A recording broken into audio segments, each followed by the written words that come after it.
गई। बॉस मुझे देखकर बहुत खुश थे। उन्होंने मुझे अपने केबिन में बैठे कंपनी इन्वेस्टर से मिलवे। आंस हाय हेलो के बाद हम प्रेजेंटेशन रूम में चल गए।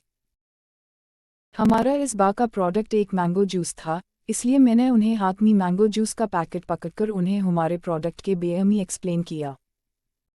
पूरा प्रेजेंटेशन देखकर इन्वेस्टर्स बहुत खुश थे। उन्होंने बड़ी खुशी से हमारी कंपनी को इस प्रोडक्ट के लिए कॉन्ट्रैक्ट दिया। आंस बाय कहने के बाद बॉस ने उन्हें केबिन से बाहर छोड़ दिया और खुशी से मुझे आकर जोर से हग किया। उनके जोर से हग करने से मेरे बूब्स उनके चेस्ट से प्योर दब गए और मुझे थोड़ा दर्द भी हुआ। उन्हें हाथ से धकेलते मैंने अंस कहा, सर, आप ये क्या कर रहे हैं?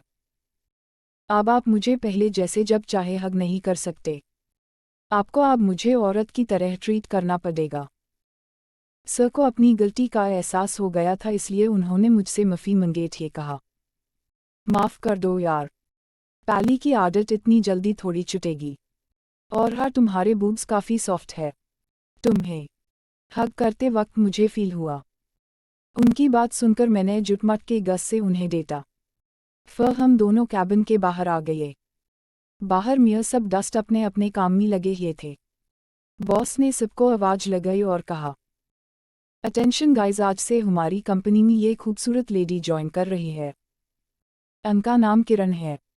So guys be friendly with her. ये बोलकर सर अपने कैबिन में चल गए।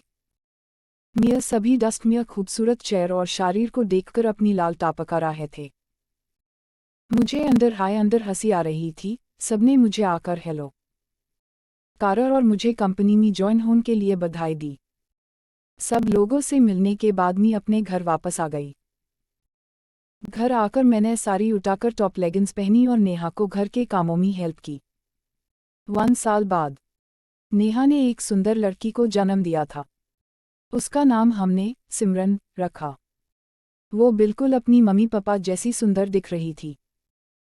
हम दोनों अपनी सैंटन पका बिहार कश्तपार दूसरी और दुख भी था कि हमारी बेटी को अपने पापा का प्यार नहीं मिल सकता। कुछ महीनों बाद हर दिन की तरह माई सिमरन को अपनी गोद में उठाकर अपने साइन से लगकर टाला रही थी। कुछ द वो चुप रही, पर थोड़े समय के बाद वो अपना मुंह में बूब्स को लगने लगी। शायद उससे भूख लगी थी, इसलिए वो मुझे अपनी माँ समझकर दूध पाइन के लिए बूब्स को अपने हाथ लगा रही थी। मैंने नेहा को आवाज लगाई तो उसने कहा कि वो नहा रही है। इस तरह सिमरन भूख लगने के कारण जोर जोर से रोने लगी। माँ अपनी बेटी को ऐसे रोते नहीं देख पा रही थी, इसलिए माँ उससे लेकर बैठ गई और अपना पल्लू का पिन निकल दिया। ब्लाउज को खोलकर मैंने मियाँ बूब को ब्रामी से बाहर निकल दिया और सिमरन के होठों से लगा दिया। उसने तुरंत चूसना शुरू कर दिया। मियाँ निपल पार उसके नाजुक होठ लगते ही मुझे एक कुबौरत सा एहसास होने लगा। मैंने उससे प्यार से बाहों में भर लिया और उससे सालाने लगी। नेहा नकर कपड़े पहनकर बाहर आ गई।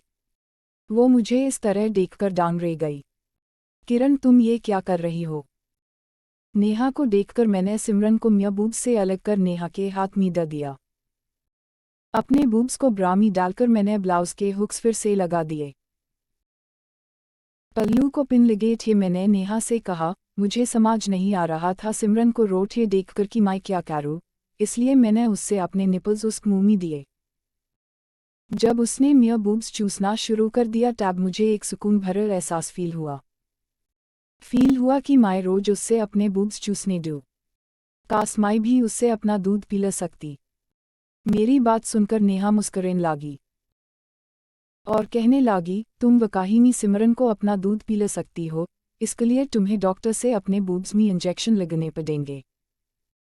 नेहा की बात सुनकर मेरी खुशी का कोई ठिकाना नहीं था। मैं तुरंत मान गई, पर नेहा थोड़ी सीरियस हो गई।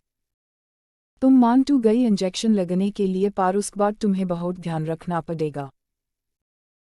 तुम्हें टाइम टू टाइम सिमरन को अपना दूध पिलाना पड़ेगा, वरना तुम्हारे बूब्स में बहुत दर्द होने लगेगा। तुम्हारे बूब्स की साइज भी बढ़ जाएगी, जिससे तुम्हें तुम्हारे ब्लाउज टाइट होने लगेंगे। मुझे सिमरन को दूध पिलाने की खुशी के एज कुछ दिख नहीं रहा था। अपनी बेटी के लिए मैं अपनी जान भी दे दूं। इसलिए मैंने एक की डॉक्टर से मिलकर अपने बूब्स को इंजेक्शन लगवाए।